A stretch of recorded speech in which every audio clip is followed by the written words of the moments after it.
वैसे जरूरी नहीं है, लेकिन वीडियो को लाइक या फिर डिसलाइक कर दिया करें। तो स्टार्ट में हम एक लड़के निक की फैमिली को देखते हैं। उस टाइम निक की मदर का बर्थडे चल रहा होता है। वो सभी काफी खुश थे, लेकिन तभी अचानक से निक की सिस्टर पिया गुस्सा करने लगती है, क्योंकि निक ने अपनी मदर का गिफ्ट चेंज कर दिया था और इस प्लान के बारे में उसने पिया को नहीं बताया था। तब पिया समझती है कि ये सब कुछ निक की वाइफ सोफी का आइडिया होगा और सोफी ने ये सब कुछ जानबूझकर किया होगा। इसीलिए पिया अब सोफी पर गुस्सा करने लगती है। ये देखकर निक पिया पर काफी गुस्सा करता है और उसे घर से जाने के लिए कहता है। तब इस बात की वजह से पिया काफी चिढ़ जाती है। इसके बाद वो क्लब जाती है और बहुत ज्यादा ड्रिंक कर लेती है। इसके बाद पिया एक डेटिंग ऐप पर किसी लड़के से बात करती है और उस लड़के ने अपना फेक नाम दिया होता है और उसका असली नाम तो कुछ और ही होता है। अभी वो दोनों बात कर ही रहे होते हैं कि तभी अचानक से पिया का मोबाइल टॉयलेट में गिर जाता है। अब यहाँ पर पिया अपना मोबाइल ठीक करने के लिए अपना दिमाग लगाती है। वो अपने मोबाइल को एक राइस बॉक्स में बंद कर देती है। फिर नेक्स्ट डे पिया हॉस्पिटल में अपना काम कर रही होती है और तभी पिया का फ्रेंड उसे एक वीडियो दिखाता है और जब पिया उस वीडियो को देखती है तो वो किसी और की नहीं बल्कि उसके भाई निक की होती है, जिसने हाथ में एक साइन बोर्ड पकड़ा होता है जिसमें उसने लिखा होता है कि मैंने एक लड़की को अब्यूज किया है और अगर ये वीडियो 5 मिलियन क्रॉस कर जाएगी तो मैं सुसाइड कर लूंगा। अब पहले तो पिया को ये सब कुछ कोई मजाक लग रहा था, लेकिन फिर हर जगह पूछने पर पिया को पता चलता है कि उसका भाई निक सच में मिसिंग है। इसीलिए पिया अब इस वीडियो के बारे में निक की वाइफ सोफी को बताती है। इसीलिए अब वो दोनों पुलिस के पास जाते हैं, जहाँ पर जाकर पिया एक डिटेक्टिव से मिलती है और ये वही लड़का होता है जिससे पिया ने डेटिंग ऐप पर बात की थी, यानी जिसने अपना फेक नाम दिया हुआ था। अब वो डिटेक्टिव उन दोनों से निक के बारे में थोड़े बहुत क्वेश्चंस करता है और उनसे कहता है कि हम बहुत जल्द निक को ढूंढ लेंगे। तब पिया डिटेक्टिव को उस वीडियो को रिमूव करवाने के लिए कहती है, लेकिन फिर देखते ही देखते ये बात पूरे सिटी में फैल जाती है। साथ साथ वीडियो पर व्यूज भी काफी तेजी से आ रहे थे। इसके बाद पिया का मोबाइल भी ठीक हो जाता है और जब वो अपना मोबाइल चेक करती है तो उसे पता चलता है कि रात को उसके भाई निक ने उसे एक वॉइस मैसेज किया था जिसमें निक पिया से रात वाले इंसिडेंट की वजह से माफी मांग रहा था। निक उसे बताता है कि असल में मेरे दिमाग में कुछ चल रहा था और मैं इस बारे में तुम लोगों को बताना भी चाहता था। अब पिया ने भी नोटिस किया था कि निक कुछ दिनों से अजीब बिहेव कर रहा है और किसी बात को लेकर वो परेशान भी था। हालांकि पिया ने इस बारे में निक से बात करने की कोशिश की थी, लेकिन निक ने उसे कुछ नहीं बताया था। इसके बाद निक की एक और वीडियो आती है, लेकिन इस बार साइन बोर्ड पर लिखा हुआ था कि मैंने एक लड़की का मर्डर कर दिया है। लेकिन पिया नोटिस करती है कि ये हैंडराइटिंग निक की नहीं है। इसका मतलब साफ था कि निक को किसी ने किडनैप किया था और ये सब कुछ वो निक से करवा रहा था, लेकिन वो डिटेक्टिव्स तो निक पर ही शक कर रहे थे। तब पिया इस बात से भड़क जाती है और उन पर गुस्सा करने लगती है, लेकिन उन्हें कोई फर्क नहीं पड़ रहा था और वो चुपचाप सुन रहे थे। इसके बाद पिया उस वॉइस मैसेज के बारे में सोफी को बताती है और कहती है कि हमें ये पुलिस को दे देना चाहिए, लेकिन सोफी उसे ये कहते हुए मना करती है कि पुलिस तो पहले ही निक पर शक कर रही है और इस वॉइस मैसेज से वो मुसीबत में पड़ सकते हैं। तो अब पुलिस तो निक को ढूंढने के लिए कुछ कर नहीं रही थी, इसीलिए जो भी करना था इन्हें ही करना था। तो इसीलिए पिया हेल्प मांगने के लिए अपने फ्रेंड के पास जाती है जो कि कंप्यूटर एक्सपर्ट था, क्योंकि उसके पास कंप्यूटर का बहुत नॉलेज था। पिया का फ्रेंड एक सॉफ्टवेयर बनाता है जिसमें वो लोगों की हेल्प से निक को ढूंढने की कोशिश कर रहा था। पिया का फ्रेंड उसे बताता है कि दोनों वीडियोस को चेक करने पर हमें ये पता चला है कि उन दोनों वीडियोस को एक डिलीवरी वैन में बनाया गया है और इतनी ही देर में वहाँ पर निक का फ्रेंड आ जाता है। इसके बाद वो दोनों मिलकर डिटेक्टिव के पास जाते हैं और अब ये लोग डिलीवरी मैन को ट्रैक करने की कोशिश करते हैं। पिया देखती है कि व्यूज काफी तेजी से बढ़ते जा रहे हैं और वीडियो 5 मिलियन व्यूज क्रॉस कर जाती है। तभी डिटेक्टिव पिया को बताता है कि हमने वैन को ढूंढ लिया है, इसीलिए अब वो जाकर उस वैन को चेक करते हैं, लेकिन निक वहाँ पर नहीं होता। अब क्योंकि निक मिसिंग था और उसका कुछ भी अता पता नहीं था, इसीलिए सार्जेंट उनसे कहती है कि अब हम इस केस को मर्डर केस की तरह हैंडल करेंगे। फिर वो डिटेक्टिव एजेंट को कहता है कि प्लीज मुझे भी इस केस में काम करने दीजिए, लेकिन वो एजेंट इस बात के लिए साफ इनकार कर देता है। इसके बाद वो निक के घर को चेक करने जाते हैं, जहाँ उस डिटेक्टिव को निक का आईपैड मिलता है जिसका यूज करके निक का बेटा उसे ट्रैक करने की कोशिश कर रहा था एक ऐप के जरिए।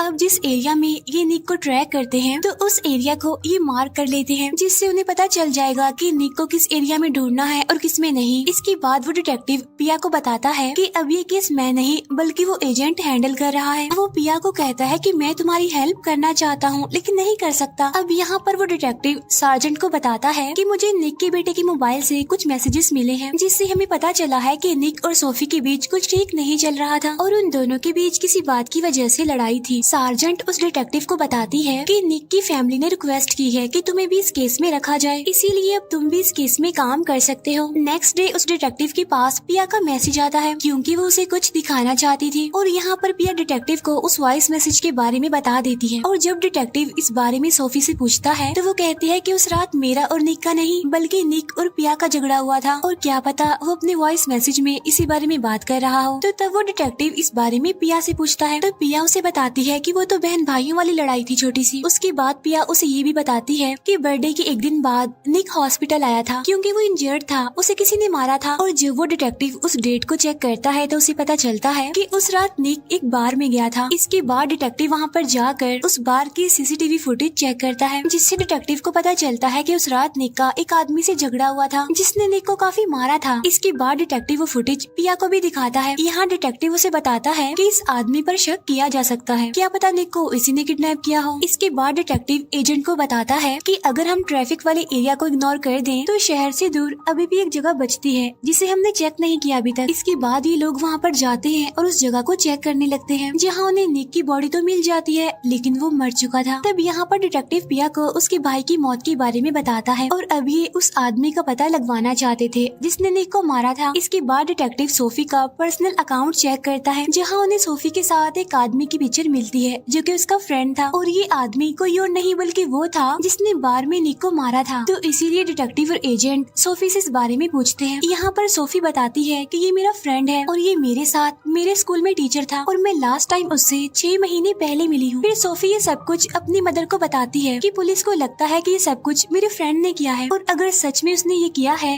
तो ये उसकी गलती है। इसके बाद सोफी अपने फ्रेंड को मैसेज करती है कि मैं तुमसे मिलना चाहती हूँ। फिर सोफी अपने उस फ्रेंड से मिलने चली जाती है। यहाँ पर सोफी का फ्रेंड उसे बताता है कि निक ने मुझे मिलने के लिए बुलाया था और यहाँ पर वो झूठ बोल देता है कि मुझे निक ने मारा था। तभी वहाँ पर पुलिस आ जाती है और उन दोनों को अरेस्ट करके ले जाती है। इसके बाद डिटेक्टिव और एजेंट सोफी से पूछताछ करने लगते हैं। तो यहाँ पर सोफी बताती है कि ना हम दोनों सिर्फ फ्रेंड थे बल्कि हमारा रिलेशनशिप भी था, लेकिन बाद में मैंने इस रिलेशन के बारे में निक को बता दिया था और मैंने अपने फ्रेंड के साथ अपना रिलेशन भी तोड़ दिया था। लेकिन जो मेरा फ्रेंड था वो इस रिलेशन को लेकर काफी सीरियस था, इसीलिए सेपरेशन होने के बाद वो काफी गुस्से में था। यहाँ पर डिटेक्टिव और एजेंट सोफी को बताते हैं कि हमने तुम्हारे फ्रेंड के कंप्यूटर को चेक किया है और वो तो निक को ट्रैक कर रहा था और अगर हमें तुम्हारे फ्रेंड के खिलाफ एविडेंस मिल गया तो तुम्हारे रिलेशन के बारे में हमें पब्लिक के सामने लाना पड़ेगा। सोफी नहीं चाहती थी कि उसके इस रिलेशन के बारे में उसकी फैमिली या फिर उसके बच्चों को पता चले, लेकिन नेक्स्ट डे सबको पता चल जाता है कि पुलिस ने इस केस में सोफी के फ्रेंड को अरेस्ट किया है। अब यहाँ पर सोफी अपने बच्चों को ये न्यूज देखने से रोकती है। तब इस बात की वजह से पिया को सोफी पर शक होने लगता है, तो इसीलिए पिया सोफी से पूछ लेती है कि तुम दोनों के बीच क्या चल रहा है, जिस पर सोफी कहती है कि वो बस मेरी एक मिस्टेक थी और इस बारे में मैंने निक को बताया था और हम दोनों कोशिश कर रहे थे कि इस मैटर को खत्म किया जाए। तभी पिया और सोफी की बात निक का बेटा सुन लेता है, इसीलिए वो गुस्से में घर से चला जाता है। इसके बाद सोफी अपने बेटे को ढूंढने जाती है। तभी सोफी नोटिस करती है कि एक लेडी काफी देर से उसका पीछा कर रही है और तब सोफी उसे पकड़ लेती है। तब वो लेडी कहती है कि मेरा नाम एमा है और तुम्हारे हस्बैंड निक के साथ मैं रिलेशनशिप में थी और हम लोग एक डेटिंग ऐप पर मिले थे और तुम्हारे हस्बैंड ने अपना फेक नाम बताया था। तभी सोफी के पास पिया की कॉल आती है और वो उसे कहती है कि तुम्हारा बेटा मेरे साथ है। इसके बाद सोफी भी पिया के घर आ जाती है।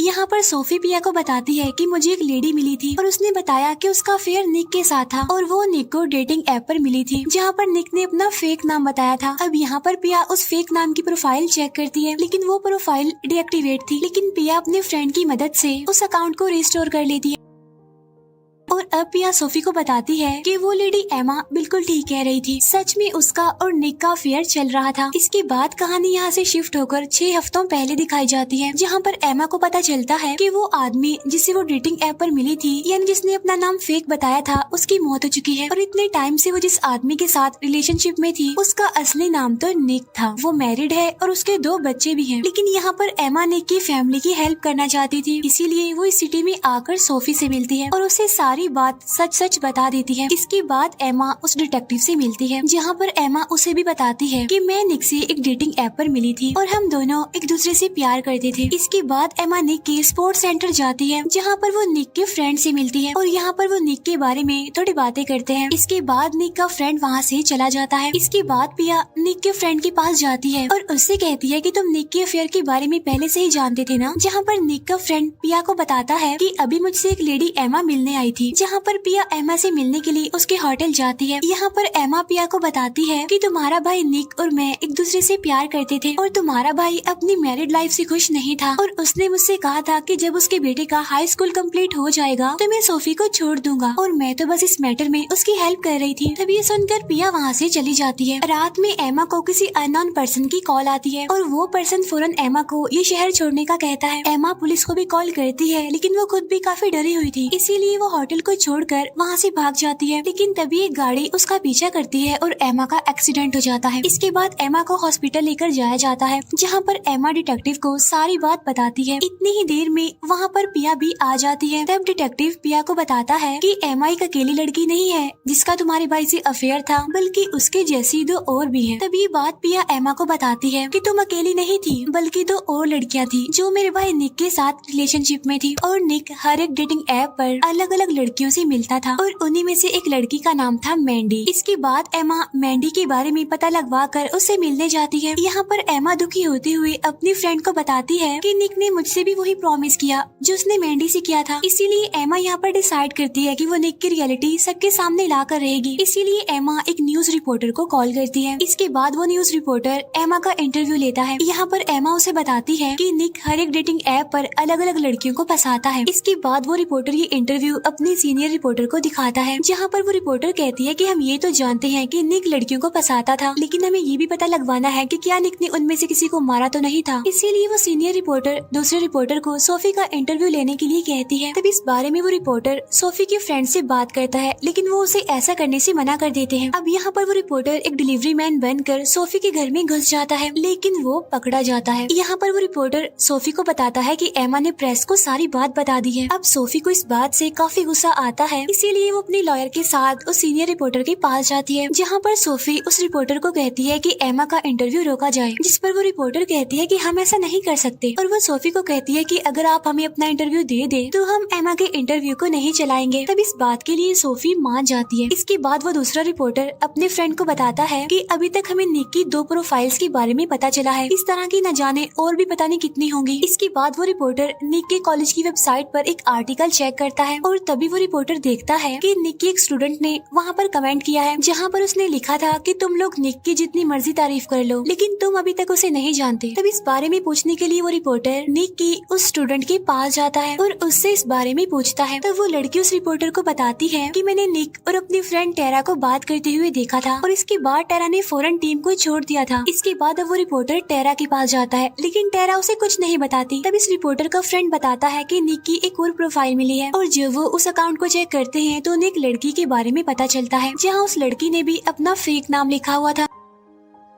इसके बाद वो उस पिक्चर को ट्रैक करके एक बुक शॉप पर पहुंचते हैं, जहाँ पर उस रिपोर्टर को पता चलता है कि उस लड़की का असली नाम सैरा था और 4 महीने पहले उस लड़की ने सुसाइड कर ली है। और जब वो रिपोर्टर सैरा के बारे में चेक करता है तो उसे पता चलता है कि सैरा का एक भाई भी है जिसका नाम साइमन है। इसके बाद वो रिपोर्टर साइमन के घर चला जाता है और उसके घर को चेक करने लगता है, जहाँ से उसे सैरा का मोबाइल मिल जाता है। लेकिन तभी वहाँ पर सैरा का भाई साइमन आ जाता है, लेकिन वो रिपोर्टर वहाँ से भागने में कामयाब हो जाता है। और जब वो रिपोर्टर सैरा का मोबाइल चेक करता है तो उसे वहाँ पर सैरा और निक के मैसेजेस मिलते हैं और यहाँ पर उस रिपोर्टर को पता चलता है कि निक के ब्रेकअप करने की वजह से सैरा काफी अपसेट थी और इसीलिए उसने सुसाइड कर ली। इसके बाद वो रिपोर्टर ये मैसेजेस अपने सीनियर रिपोर्टर को दिखाता है और कहता है कि सोफी का इंटरव्यू मैं लूंगा। इसके बाद वो रिपोर्टर सोफी का इंटरव्यू लेता है, जहाँ पर वो सोफी को बताता है कि एक और लड़की भी थी जिसका नाम सैरा था और उसका निक के साथ अफेयर था और उसने 4 महीने पहले सुसाइड कर ली है। यहाँ पर वो रिपोर्टर सोफी को उन दोनों की मैसेजेस भी दिखाता है। यहाँ पर सोफी को कुछ भी समझ नहीं आता कि वो क्या करे, इसीलिए वो चुपचाप उठकर वहाँ से चली जाती है। इसके बाद सोफी घर चली जाती है, जहाँ पर वो नहीं चाहती थी कि उसकी फैमिली उसका इंटरव्यू देखे, लेकिन उसकी फैमिली इंटरव्यू देख रही होती है, जहाँ उन्हें भी पता चल जाता है कि निक के ब्रेकअप करने की वजह से सैरा ने सुसाइड की थी और निक ने ही सैरा को ऐसा करने के लिए कहा था। और यहाँ पर हमें 6 महीने पहले का सीन दिखाया जाता है, जहाँ पर साइमन के पास उसकी सिस्टर सैरा की कॉल आती है, जो कि अपसेट थी, रो रही होती है। और जब साइमन घर जाता है तो उसे सैरा वहाँ पर मरी हुई मिलती है। और जब साइमन सैरा का मोबाइल चेक करता है तो उसे पता चलता है कि ये सब कुछ उसने अपने डेटिंग ऐप वाली फ्रेंड की वजह से किया है, क्योंकि सैरा ने इस बारे में अपने भाई को बताया था कि डेटिंग ऐप पर मेरा एक फ्रेंड है, और यहाँ पर साइमन ने उसे मना भी किया था कि सबसे दूर रहे वो। और जब साइमन उस डेटिंग ऐप वाली फ्रेंड के बारे में चेक करता है तो उसे पता चलता है कि उसका असली नाम तो निक है। इसलिए साइमन अपने फ्रेंड के साथ मिलकर निक को किडनैप कर लेता है। इसके बाद साइमन के पास उसका फ्रेंड आता है और उसे कहता है कि पुलिस को सारी बात पता चल गई है और ये कैसे हुआ। तब साइमन उसे बताता है कि एक रिपोर्टर मेरे घर में घुस गया था और उसने सैरा का फोन चुरा लिया। और तभी डिटेक्टिव वहाँ पर आकर साइमन से पूछताछ करने लगता है। तब साइमन कहता है कि मैं सैरा और निक के बारे में कुछ नहीं जानता और मैं तो निक से कभी मिला भी नहीं, और जब ये सब कुछ हो रहा था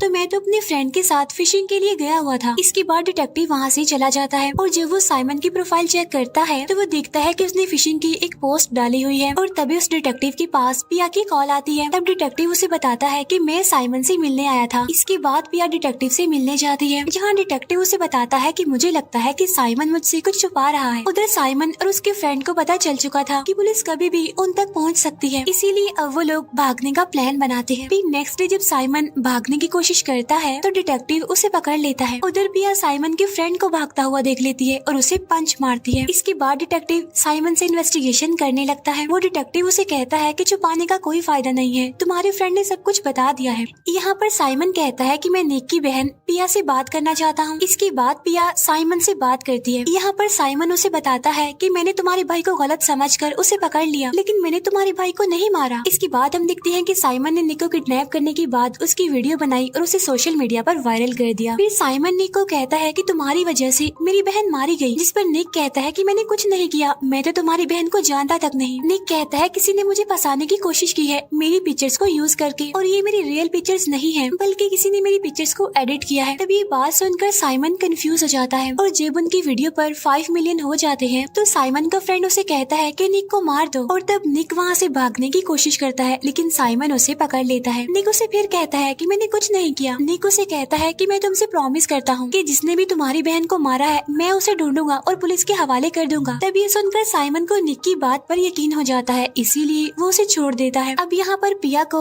साइमन की बात पर यकीन हो जाता है, लेकिन डिटेक्टिव को लग रहा था कि साइमन खुद को बचाने के लिए झूठ बोल रहा है। इसके बाद पिया अपनी फैमिली को बताती है कि मैंने साइमन से बात की है और उसका कहना है कि उसने निक को नहीं मारा। पिया कहती है कि मुझे लगता है कि वो सच कह रहा है, क्योंकि ये बात हो भी सकती है कि कोई लड़कियों को फंसाने के लिए निक की पिक्चर्स का मिसयूज कर रहा है।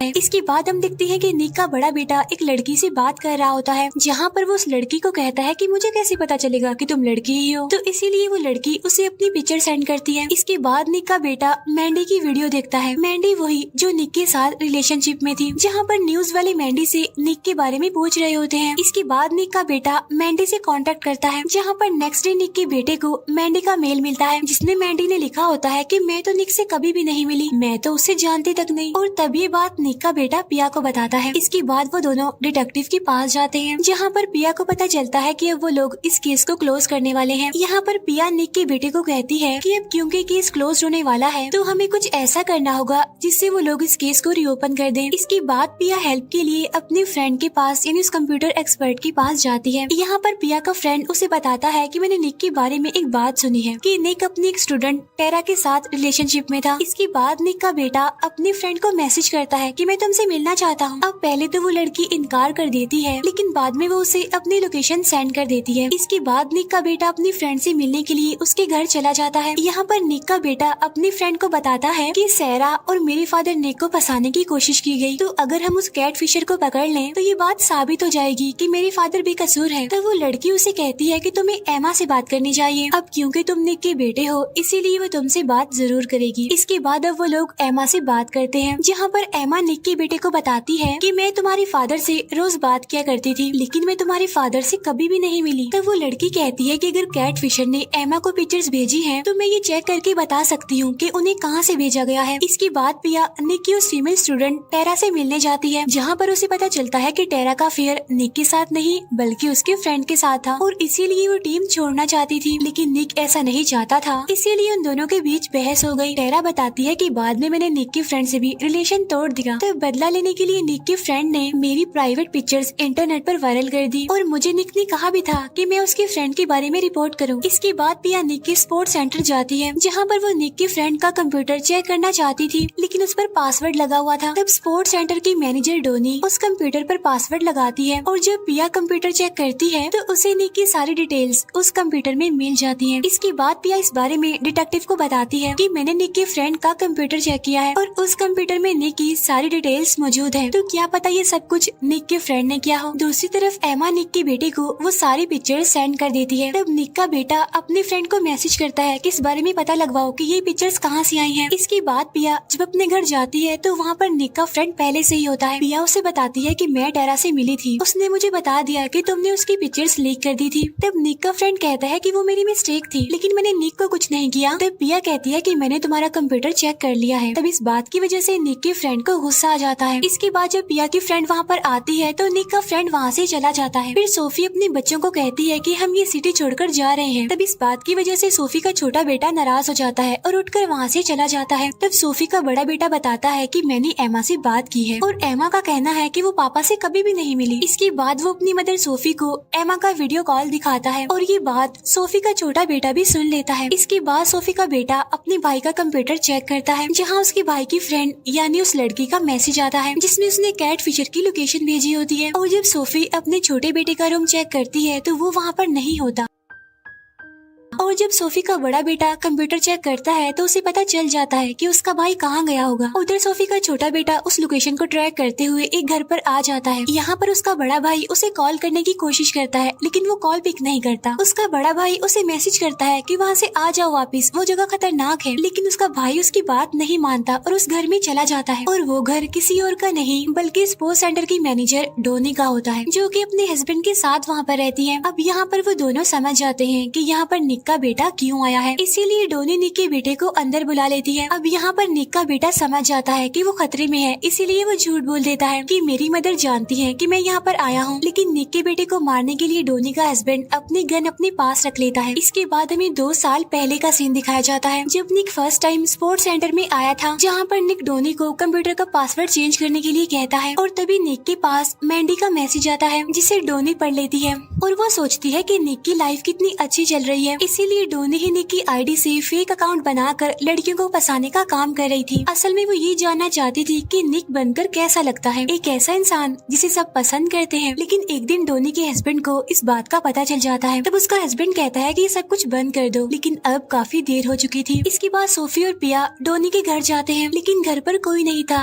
क्योंकि वो लोग वहाँ से जा चुके थे। इसके बाद वो दोनों घर के अंदर जाती हैं और उन्हें पता चलता है कि ये जो कुछ भी हो रहा था उसके पीछे डोनी का हाथ था। और इतनी ही देर में वहाँ पर डिटेक्टिव भी आ जाता है। यहाँ पर पिया उसे बताती है कि निक के फ्रेंड के कंप्यूटर का पासवर्ड मुझे डोनी ने ही दिया था, तो क्या पता निक का सारा डाटा उसके फ्रेंड के कंप्यूटर में डोनी ने डाला हो। और तभी उन्हें डोनी की कार की लोकेशन पता चल जाती है। तभी सोफी का बेटा अपनी मदर से कांटेक्ट करने की कोशिश करता है, लेकिन डोनी उसे फोन छीनकर फेंक देती है बाहर। इसके बाद वो लोग सोफी के बेटे को एक जगह पर ले जाते हैं, जहाँ ले जाकर उसे वो लोग लॉक कर देते हैं। डोनी अपने हस्बैंड को कहती है कि ये सब कुछ मैंने किसी को नुकसान पहुँचाने के लिए नहीं किया और मैं पुलिस को सब कुछ बता दूंगी और इसकी सजा भी सिर्फ मुझे मिलनी चाहिए। इसके बाद हम अपनी लाइफ का न्यू स्टार्ट लेंगे, क्योंकि किसी ने भी निक को हमारे घर पर आते हुए तो नहीं देखा। इसके बाद हम देखते हैं कि निक साइमन से भागने के बाद डोनी के घर पर ही आया था और वो डोनी को कहता है कि तुम्हारी वजह से सैरा ने सुसाइड कर लिया और मैं पुलिस को जाकर सारी बात बता दूंगा। लेकिन तभी डोनी का हस्बैंड निक को मार देता है। इसके बाद हम देखते हैं कि निक का बेटा किसी तरह वहाँ से भाग जाता है, जहाँ पर डोनी और उसका हस्बैंड उसका पीछा करते हैं। वो उस पर गोलियां चलाते हैं, लेकिन वो बच जाता है। इसके बाद डोनी का हस्बैंड निक के बेटे को पकड़ लेता है, लेकिन डोनी को पुलिस पकड़ लेती है। तब डोनी पुलिस को बताती है कि निक का बेटा मेरे हस्बैंड के साथ है। इसके बाद वो पुलिस को अपने हस्बैंड के पास लेकर जाती है। इसके बाद पुलिस डोनी के हस्बैंड को भी पकड़ लेती है। यहाँ पर डिटेक्टिव डोनी के हस्बैंड को कहता है कि खुद को पुलिस के हवाले कर दो, इसीलिए यहाँ पर डोनी का हस्बैंड निक के बेटे को छोड़ देता है। यहाँ पर डोनी अपने हस्बैंड को गन नीचे करने के लिए कहती है, लेकिन वो नहीं करता, इसीलिए डिटेक्टिव उसे शूट कर देता है, जिसकी वजह से उसकी मौत हो जाती है। इसके बाद पिया अपनी फैमिली को लेकर वहाँ से चली जाती है। इसके बाद सोफी पिया को थैंक यू कहती है और यहीं पर ये सीरीज एंड हो जाती है। Thank you for watching.